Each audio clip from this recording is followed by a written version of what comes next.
السلام علیکم۔ آپ سبھی کو رمضان شریف کا جمعہ مبارک۔ جن وجہوں سے روزہ توڑ دینا جائز ہے ان کا بیان۔ بسم اللہ الرحمن الرحیم۔ مسئلہ نمبر 1، اچانک ایسی بیماری پڑ گئی کہ اگر روزہ نہ توڑے تو جان پر بن آئے گی، یا بیماری بہت بڑھ جائے گی تو روزہ توڑ دینا درست ہے۔ جیسے اچانک پیٹ میں ایسا درد اٹھا کہ بے تاب ہو گئے، یا سانپ نے کاٹ کھایا تو دوائی پی لینا اور روزہ توڑ دینا درست ہے۔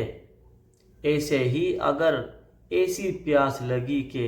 ہلاکت کا ڈر ہے تو بھی روزہ توڑ ڈالنا درست ہے۔ مسئلہ نمبر 2، حاملہ عورت کو کوئی ایسی بات پیش آ گئی جس سے اپنی جان کا یا بچے کی جان کا ڈر ہے تو روزہ توڑ ڈالنا درست ہے۔ مسئلہ نمبر 3، کھانا پکانے کی وجہ سے بے حد پیاس لگ آئی اور اتنی بے تابی ہو گئی کہ اب جان کا خوف ہے تو روزہ کھول ڈالنا درست ہے۔ لیکن اگر خود اس نے قصداً اتنا کام کیا جس سے ایسی حالت ہو گئی تو گناہ گار ہوگی۔ جن وجہوں سے روزہ نہ رکھنا جائز ہے ان کا بیان۔ مسئلہ نمبر 1، اگر ایسی بیماری ہے کہ روزہ نقصان کرتا ہے اور یہ ڈر ہے کہ اگر روزہ رکھے گی تو بیمار پڑ جائے گی، یا دیر میں اچھی ہوگی، یا جان جاتی رہے گی تو روزہ نہ رکھے۔ جب اچھی ہو جائے تو اس کی قضا رکھ لے، لیکن فقط اپنے دل سے ایسا خیال کر لینے سے روزہ چھوڑ دینا درست نہیں ہے، بلکہ جب کوئی مسلمان دیندار طبیب کہہ دے کہ روزہ تم کو نقصان کرے گا تب چھوڑنا چاہیے۔ مسئلہ نمبر 2، اگر حکیم یا ڈاکٹر کافر ہے یا شرعی کا پابند نہیں ہے تو اس کی بات کا اعتبار نہیں ہے، فقط اس کے کہنے سے روزہ نہ چھوڑے۔ مسئلہ نمبر 3، اگر حکیم نے تو کچھ کہا نہیں لیکن خود اپنا تجربہ ہے اور کچھ ایسی نشانیاں معلوم ہوئی جن کی وجہ سے دل گواہی دیتا ہے کہ روزہ نقصان کرے گا تب بھی روزہ نہ رکھے، اور اگر خود تجربہ کار نہ ہو اور اس بیماری کا کچھ حال معلوم نہ ہو تو فقط خیال کا اعتبار نہیں۔ اگر دیندار حکیم کے بغیر بتائے اور بے تجربے کے اپنے خیال پر رمضان کا روزہ توڑے گی تو کفارہ دینا پڑے گا، اور اگر روزہ نہ رکھے گی تو گناہ گار ہوگی۔ مسئلہ نمبر 4، اگر بیماری سے اچھی ہو گئی لیکن ابھی ضعف باقی ہے، یعنی کمزوری زیادہ ہے، اور یہ غالب گمان ہے اور یہ ہم کو یقین ہے کہ کمزوری زیادہ ہے، غالب گمان ہے یعنی زیادہ یقین ہے کہ اگر روزہ رکھا تو پھر بیمار پڑ جائے گی، تب بھی روزہ نہ رکھنا جائز ہے۔ مسئلہ نمبر 5، اگر کوئی مسافرت میں ہو تو اس کو بھی درست ہے کہ روزہ نہ رکھے، پھر کبھی اس کی قضا رکھ لے، اور مسافرت کے معنی وہی ہے جس کا نماز کے بیان میں ذکر ہو چکا ہے، یعنی 3 منزل جانے کا قصد ارادہ ہو۔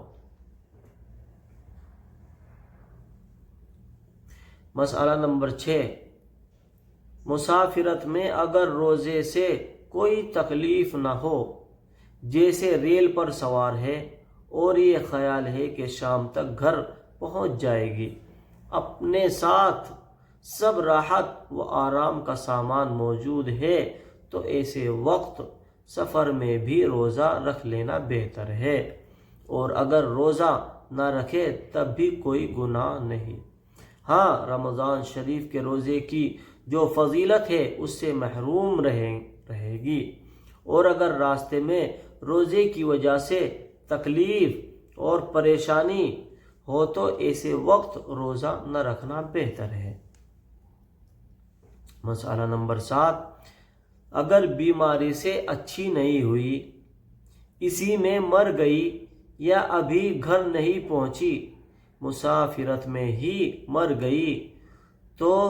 جتنے روزے بیماری یا سفر کی وجہ سے چھوٹے ہیں، آخرت میں ان کا مواخذہ نہ ہوگا، کیونکہ قضا رکھنے کی مہلت ابھی اس کو نہیں ملی تھی۔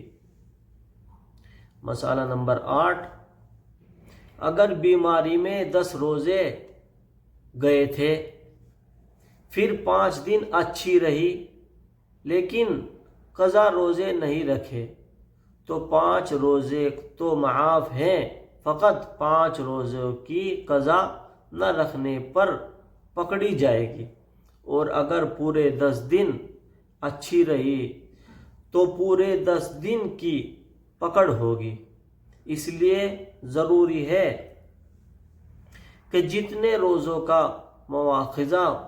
اس پر ہونے والا ہے، اتنے دنوں کا فدیہ دینے کے لیے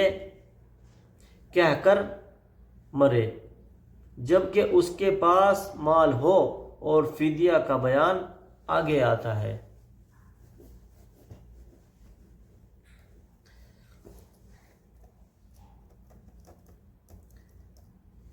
یعنی مسئلہ نمبر 8، اگر بیماری میں 10 روزے گئے تھے، پھر 5 دن اچھی رہی لیکن قضا روزے نہیں رکھے، تو 5 روزے تو معاف ہیں، فقط 5 روزوں کی قضا نہ رکھنے پر اللہ تعالیٰ کے یہاں پکڑی جائے گی، اور اگر پورے 10 دن اچھی رہی تو پورے 10 دن کی پکڑ ہوگی۔ اس لیے ضروری ہے کہ جتنے روزوں کا مواخذہ اس پر ہونے والا ہے، اتنے دنوں کا فدیہ دینے کے لیے کسی اپنے وارث کو یا اپنے گھر میں جو ذمہ دار ہو، بیٹا ہو یا کوئی بھی ہو، اس کو پہلے سے کہہ دے، اور اس کے بعد اگر مر جائے تو اس کے پاس مال ہو اور فدیہ اس کے پاس مال اور فدیہ نہیں دے گی تو گنہگار ہوگی۔ مسئلہ نمبر 9، اسی طرح اگر مسافرت میں روزے چھوڑ دیے تھے، پھر گھر پہنچنے کے بعد مر گئی، تو جتنے دن گھر میں رہی ہے فقط اتنے دن کی پکڑ ہوگی۔ اس کو بھی چاہیے کہ فدیے کی وصیت کر جائے، یعنی اپنے وارث کو یا اپنے گھر میں جو ذمہ دار ہو اس کو پہلے سے، اگر اس کو یہ گمان ہو کہ موت آ سکتی ہے تو اس کو پہلے سے کہہ دے۔